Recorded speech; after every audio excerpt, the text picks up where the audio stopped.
কেমন লাগলো? ভালো ছবি, মানে কেমন লাগলো তার কোনো মানে প্রশ্ন হতেই পারে না, বিকজ গৌতমদার ছবি একটা আলাদা রানার, আলাদা স্টাইল, নিজস্ব international film maker. Even film ফেস্টিভ্যালের সময় আমাদের আলোচনা হচ্ছিল, কথা হচ্ছিল এই ছবিটাকে নিয়ে কি ভাবছে, কবে কি বেরোচ্ছে। অলরেডি ফেস্টিভ্যালে প্রত্যেকটা জায়গায় অলরেডি একটা দাগ কেটেছে, and it's a great film. দেখে বোঝা গেল একটা নিজে একটা ক্লাস ফিল্ম, একটা নিশ অডিয়েন্স আছে। অল দ্য অ্যাক্টার্স, মোহাম্মদী থেকে শুরু করে দাদুদার শুরু করে আছে, টাঙ্কাদা আছে, সবাই আছে। It's a very good film. তোমারও কি দেখার ইচ্ছা হয়েছে?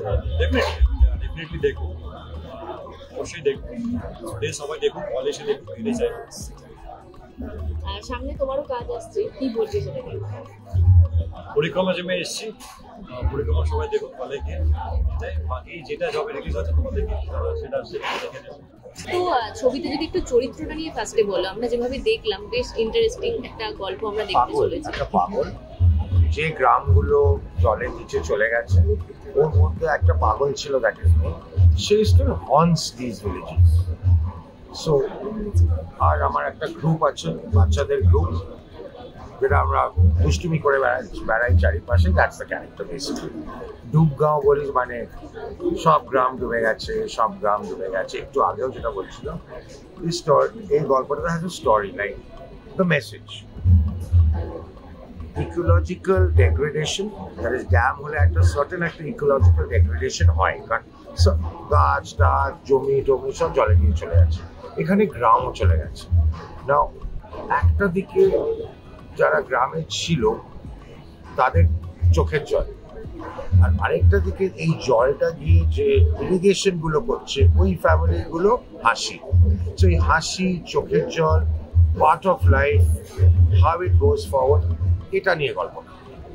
এবং গৌতম দার সঙ্গে কাজ কিরকম এক্সপিরিয়েন্স যদি? Great fun. এটা আমার গৌতম দার সঙ্গে থার্ড ছবি। সো আমার ফার্স্ট ছবি ছিল গৌতম দার সঙ্গে আমার অরণ্যে। So we work together, but I know Gautam Da exactly what he wants, and I think Gautam Da knows that he character hole Dadu can do it better. So put together, and সেই মতনই written. Not too many dialogues. The dialogues are such that is hitting. কেমন লাগলো ফার্স্টে জানতে? ট্রেলারটা তো দারুণ লাগলো। আর গৌতমদার ছবি মানেই ভিজুয়ালি ভীষণ সুন্দর হয়, মিউজিক ভালো হয়, সব পুরো ব্যাপারটাই একটা দারুণ ব্যাপার হয়। মানে কিছু বলার নেই সেটা। আমি আমার জীবনে কয়েকটা ভালো ছবির মধ্যে গৌতমদার আগের যে ছবিটা রাহাগের, যেটা কেউ এখনো দেখেননি মনে হয়, সেটা হচ্ছে একটা ছবি যেটা মানে অসাধারণ ছবি। আর তারপরে আজকে এটা ট্রেলার দেখে, পরিক্রমার ট্রেলার দেখে এত ভালো লাগলো, মনে হলো আরেকটা ধামাকা। ট্রেলারে এরকম, হ্যাঁ সেটাই হলে এক্স্যাক্টলি। আমি কি বলবো সেটা পুরো ছবিটা দেখে বলবো। আমি জানি ভালো লাগবে এই ছবিটা, কারণ মনে হচ্ছে খুব মনে লাগার মতো ছবি। তো wishing Gautam da all the best, যে ছবিটা মানুষের দেখুক, এসে দেখুন সবাই। আর এতদিন পরে গৌতম দার আরেকটা ছবি রিলিজ হচ্ছে, সেইটা আমার ভীষণ ভালো লাগছে। এরকম একটা ছবির গল্প নিয়ে যদি ভাবনা চিন্তাটা শেয়ার করো, মানে কোথা থেকে এলো ছবির গল্প ভাবনা চিন্তাটা? ছবির গল্পটা হচ্ছে, আমি না যখন ছবি করি কোনো একটা ঘটনা আমাকে নাড়া দেয়, কোনো একটা ইমোশন নাড়া দেয়, তাই জন্য আমি ছবি করি। বা কোনো একটা বিশেষ সাহিত্যের গুণ বা সাহিত্যের ন্যারেটিভ আমাকে নাড়া দেয়, যেমন পদ্মানদীর বাসী, অন্ধচুরি যাত্রা, কিংবা কখনো আমার নিজের জীবনের অভিজ্ঞতা আমাকে নাড়া দেয়, দেখা বা আবার অরণ্যে কিংবা যাত্রা, এসবই কিন্তু মিলেমিশে হয়। মানে কোনো কিছু থেকে অনুপ্রেরণা না পেলে আমি ছবি করি না। এটা এসছিল যে যখন এই বাচ্চাটাকে আমি নর্মদা ভ্যালির প্রেক্ষাপটে ফেললাম, আমি দেখলাম যে প্রচুর গল্প লুকিয়ে রয়েছে। তার কারণ অনেক জিনিস জলের তলায় ডুবে গেছে, হ্যাঁ, কিন্তু কি কারণে হয়েছে না কারণে তার থেকেও বড় কথা এই মানুষগুলো কি করছে, কিভাবে নিজে সার্ভাইভ করেছে এবং কি করে তারা নিজেদের পরিবারের জন্য পরিশ্রম করেছে।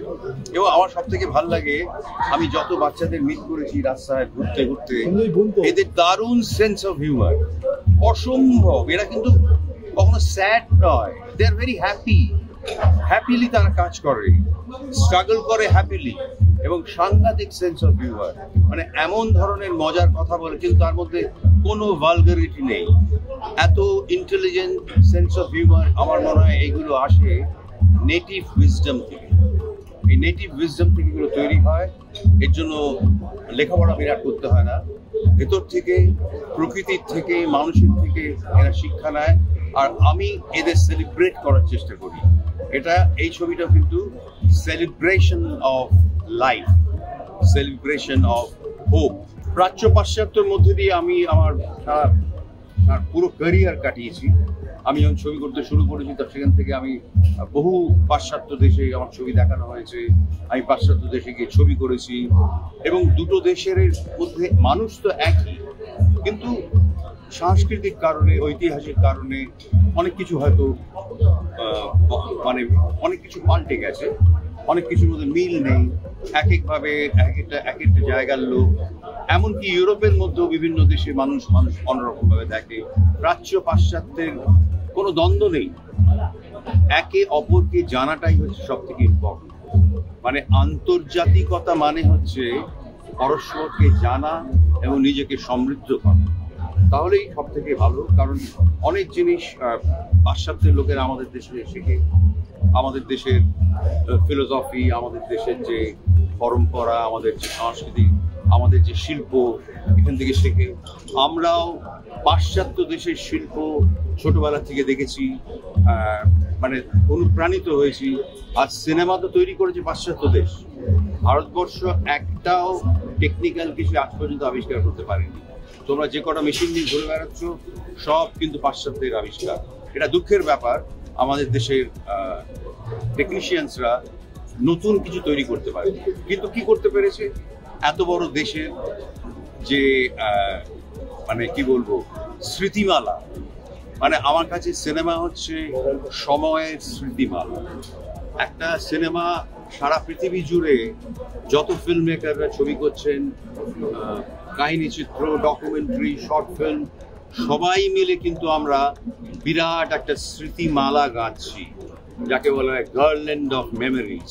এটাই কিন্তু আমার কাজ এবং আমি চেষ্টা করেছি, আপনারা দেখবেন। Thank you. আই থিঙ্ক আপনাদের সবাইকার খুব গর্বিত লাগা উচিত, কারণ এটি প্রথম ছবি যেটি ইন্ডো ইটালিয়ান কো প্রোডাকশন, আর খালি কো প্রোডাকশন না, এটি প্রথম ছবি যেটা একটা ইটালিয়ান ফুটপ্রিন্ট দিচ্ছে টু ইন্ডিয়ান সিনেমা।